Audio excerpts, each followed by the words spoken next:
Olá pessoal, bem-vindos às atualizações do Starship do Space Orbit. O dia aguardado por fogueteiros e fogueteiras em todo o mundo chegou, pois o maior veículo espacial já projetado pelo ser humano voou em Starbase e vamos analisar cuidadosamente tudo o que aconteceu, o que deu certo e o que deu errado, e qual será o caminho da SpaceX daqui para frente.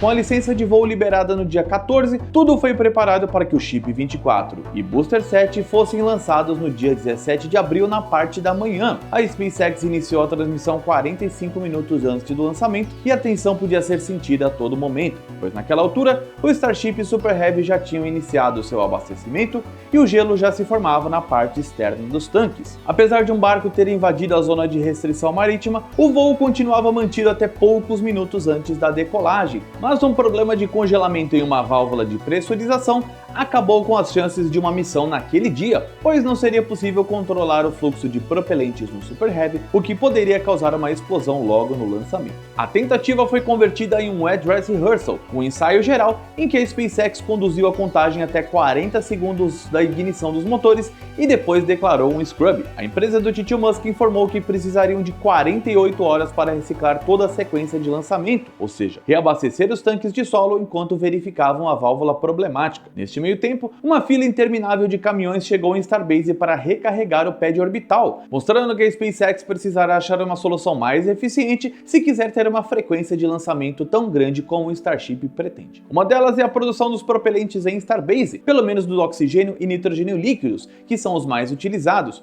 podendo manter o metano a princípio como está hoje, por ser em menor quantidade.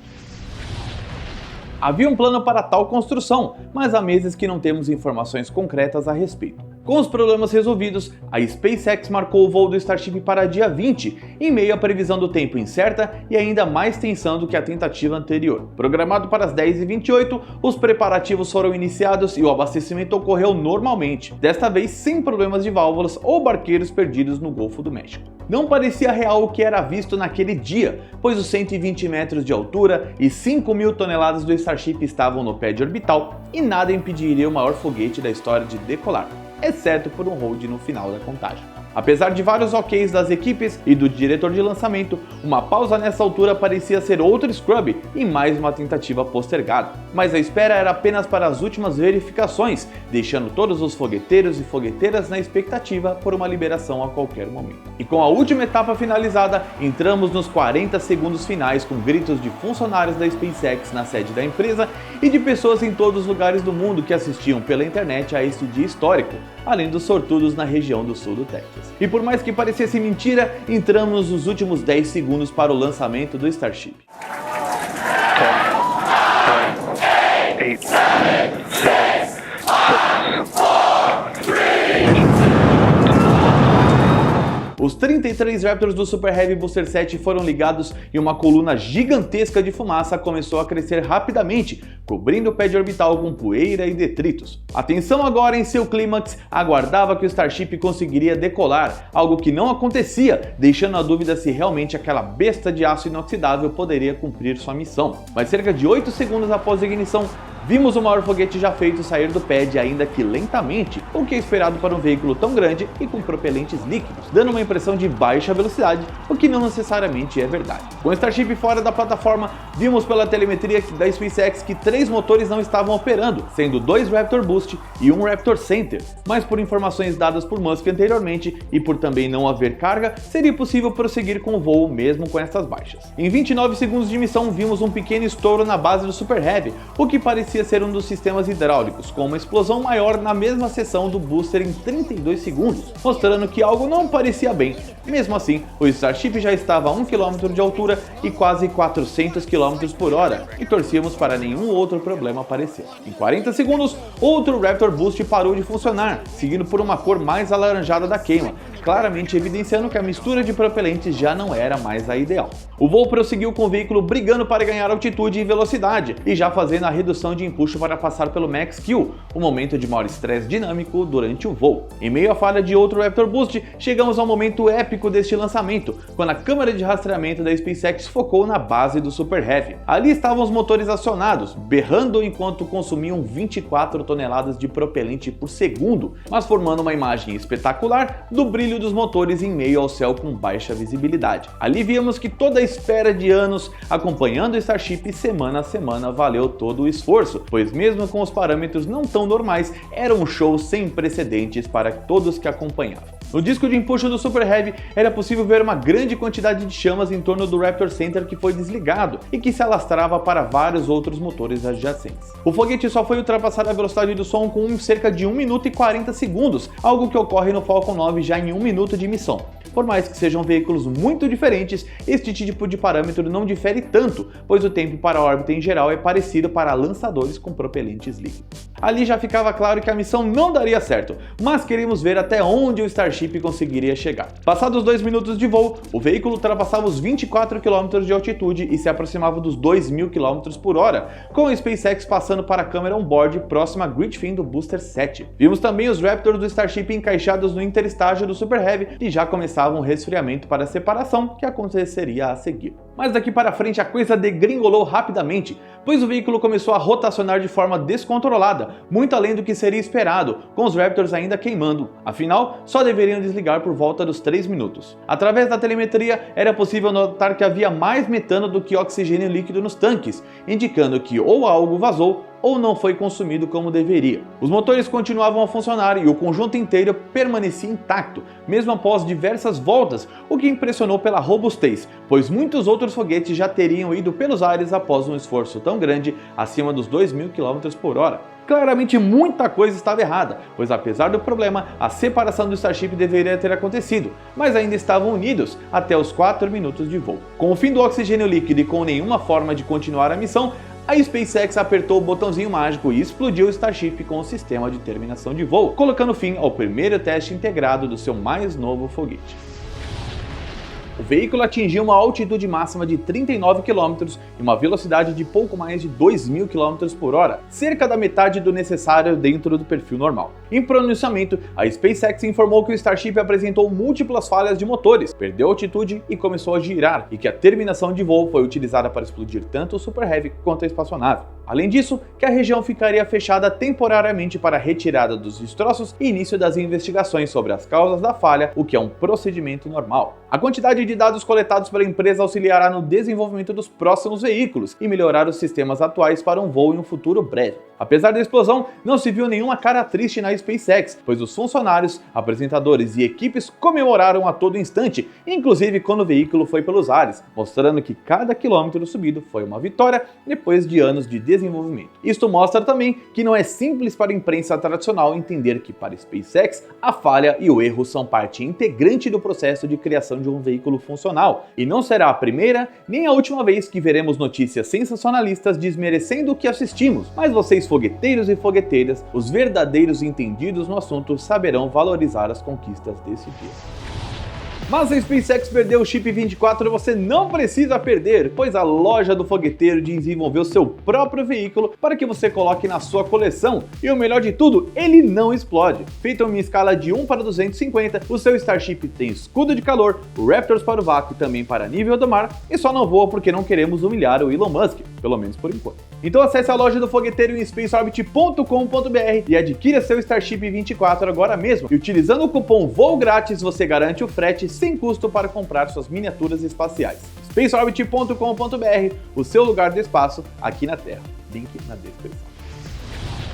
Com o voo ocorrido, começamos a analisar cuidadosamente todas as evidências em fotos e vídeos publicados tanto pela SpaceX quanto por pessoas comuns e colegas criadores que acompanham o dia a dia em Starbase para tentarmos montar uma hipótese sobre o que impediu o voo do Starship de ser bem sucedido. Vale lembrar que as conclusões finais serão dadas pela investigação conduzida pela SpaceX e a FAA, que já foram iniciadas e devem demorar algumas semanas ou meses para ser terminada. Então, esta é uma análise única e exclusiva do Space Orbit. Começamos já na decolagem, onde foi possível possível notar que após a ignição dos motores, o veículo demorou para subir, o que já foi um motivo de preocupação. Mas olhando detalhadamente, podemos ver diversos pedaços de concreto voando praticamente na altura do Starship. Inclusive, lajotas inteiras do chão do pad foram arremessadas a dezenas de metros de altura em todas as direções, resultando em uma chuva de destroços que chegaram ao mar a até 1,5 km de distância, pelo que foi possível ver em imagens da SpaceX. A fumaça e poeira atingiram algumas centenas de metros, o que causou a precipitação de areia em cidades próximas, algo que a princípio não estava mencionado nos impactos relatados pela empresa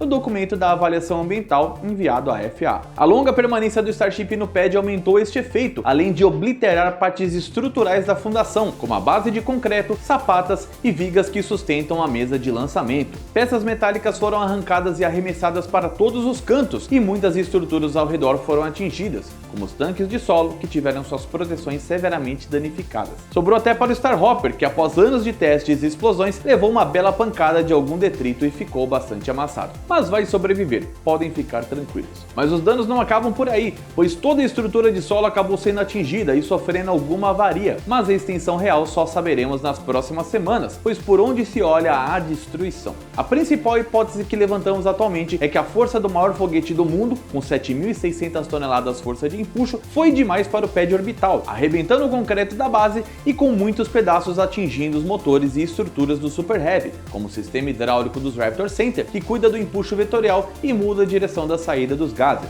O estrago maior, ao que tudo indica, foi justamente no Raptor Center, que não funcionou desde o princípio e pode ter sido o causador da grande chama que vimos durante o voo. Não seria a primeira vez que detritos romperiam o motor, ou mesmo o domo inferior, pois isso já foi observado em testes estáticos do Starship no pad suborbital. A possibilidade de que a colisão de algum pedaço de concreto ter causado um vazamento de oxigênio líquido, o que explicaria a perda desproporcional em relação ao metano durante o voo. A perda de motores, apesar de relevante, não seria o principal motivo de não atingirem a velocidade e altitude pretendidas, pois mesmo com alguns desligamentos, havia gordura para queimar. Não é possível saber se houve uma demora além do esperado na saída do pad por alguma desincronia dos grampos da mesa de lançamento, ou mesmo se o impacto de alguns detritos causar algum problema na regulagem de empuxo no início do voo, ou corte de potência, que só fora se estabilizar mais para frente. Isso seria agravado ainda pela redução do empuxo para a passagem pelo Max Q, o que seria outra consequência da falha inicial. Fontes ouvidas pelo Space Orbit disseram que, apesar dos problemas no começo da decolagem, o Super Heavy ainda tinha o sistema hidráulico funcional e a primeira rotação vista seria uma manobra intencional para a separação do Starship e retorno do booster, mas a espaçonave não se separou como deveria. Então vamos tratar tais informações como rumores, pois não batem com a versão oficial da SpaceX, pelo menos por enquanto. Realmente não houve uma separação do Starship, porém é até compreensível visto que os dados coletados estariam muito desencontrados, visto que havia uma grande rotação, com os motores funcionando, velocidade baixa e altitude fora do esperado. Então pode ter sido outra consequência propagada da decolagem. Um questionamento interessante é por que a SpaceX demorou tanto para disparar a terminação de voo, uma vez que o veículo já estava claramente perdido e fora de curso. Em uma imagem da câmera do Everyday Astronaut, foi possível ver que o FTS só foi ativado quando uma explosão grande se originou no disco de empuxo do Super Heavy. Logo, de uma maneira ou de outra, teria ido pelos ares. Pode ser que esperaram o máximo possível para coletar os dados de voo e detonar o foguete só para mostrar a responsabilidade para a FAA. De qualquer forma, deixe seus agradecimentos nos comentários para o Starship 24 e Booster 7, que viraram milhares de panelinhas após a explosão. Após uma análise minuciosa da equipe do Space Orbit, a principal linha que seguimos atualmente é de que os veículos tinham capacidade plena de voo, caso o problema do pad não tivesse ocorrido, ou que pelo menos a missão teria ido bem mais longe se as condições iniciais fossem diferentes, sem tantos danos nos motores. Após a poeira baixar, literalmente, o tio Musk começou a nos dar pistas do que poderia ter acontecido, e principalmente sobre o futuro do pad orbital, que virou o maior motivo de preocupações após o primeiro voo. Para começar, o chefão da SpaceX admitiu que a empresa já estava trabalhando em um defletor de chamas resfriado à água, um componente fundamental de plataformas de lançamentos de grandes foguetes, para que o calor e as chamas dos motores sejam desviados por uma área maior e não haja retorno de gases e detritos após a ignição. E ainda disse que, como o defletor atrasou, optaram por seguir com o voo baseados em dados dos testes estáticos do Super Heavy, que indicavam que o concreto poderia aguentar toda a potência. O Elon mesmo confirmou que tais dados estavam errados, quem diria, e que assumiram incorretamente as margens de segurança que o pad suportaria. E este talvez tenha sido o principal erro da SpaceX neste processo todo. Afinal, a empresa fez um único teste estático com todos os motores do Super Heavy, sendo que 31 funcionaram e outros 2 falharam, além da ignição ter sido conduzida com cerca de 50% do empuxo total. Um erro primário que poderia ter sido evitado, pois com um teste de potência total, os danos do pad apareceriam, mas não seriam tão caóticos ou destrutivos como em uma tentativa de voo, o que atrasaria em certo tempo as operações, mas não seria tão ruim quanto ter que consertar toda a zona de lançamento. Isso significa que o voo foi inútil? De forma alguma, pois os dados coletados durante estes 4 minutos de Starship no céu só poderiam ser gerados por um evento de lançamento, e a SpaceX poderá trabalhar em novos modelos e melhorias para os próximos veículos, cometendo novos erros, mas avançando mesmo assim.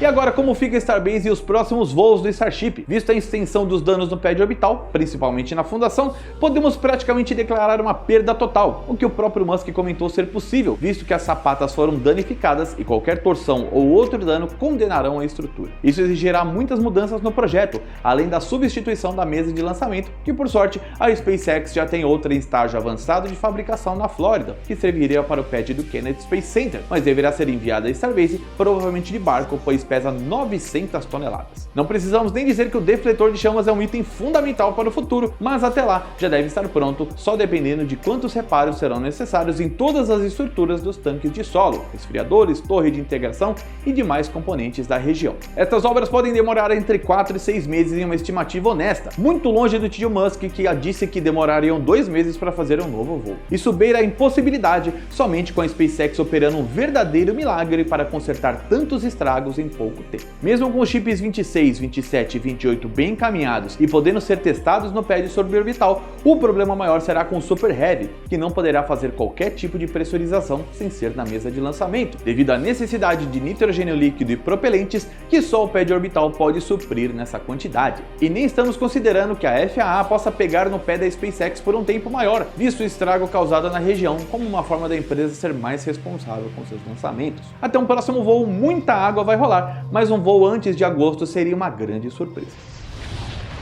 Independente do sucesso ou não deste primeiro voo, vimos o rei dos foguetes ligar seus motores e avisar ao mundo que a nova era da exploração espacial começou. Já vimos a SpaceX errar antes, mas também já vimos ela acertar 1, 2, 3, mais especificamente 224 vezes até então, com 186 pousos e 158 reutilizações dos seus foguetes. Um legado de mais de 20 anos de revolução não pode ser desconsiderado ou desmerecido por um voo que a própria empresa considerou que seria uma vitória se saísse do pad.